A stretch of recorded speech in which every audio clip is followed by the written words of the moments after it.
अरे इधर सब मीडिया वाले चाहिए।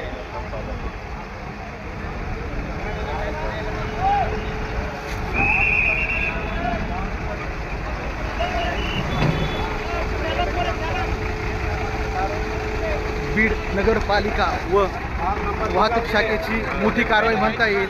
नगर रोडवरील जवळपास सर्वच अतिक्रमण काढण्यास सुरुवात केली आहे, परंतु काही फळगाड्याचे वरील फळं हे खाली रस्त्यावर फेकून दिल्याने ते अधिकच आक्रमण झालं दिसत आहे। परंतु या भागातील नागरिकांची मागणी आहे की या भागातील असलेले इमारती, बिल्डिंग, दवाखाने, हॉटेल याची देखील अतिक्रमण पाडण्यात यावे।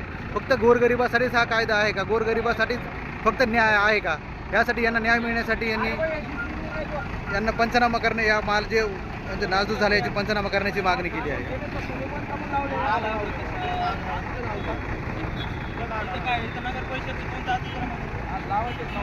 गाड़ी साहेब अजून न्यूज वाले असेल तर बोलून घ्या आमच्या बोलो बोलो बोलो बोलो।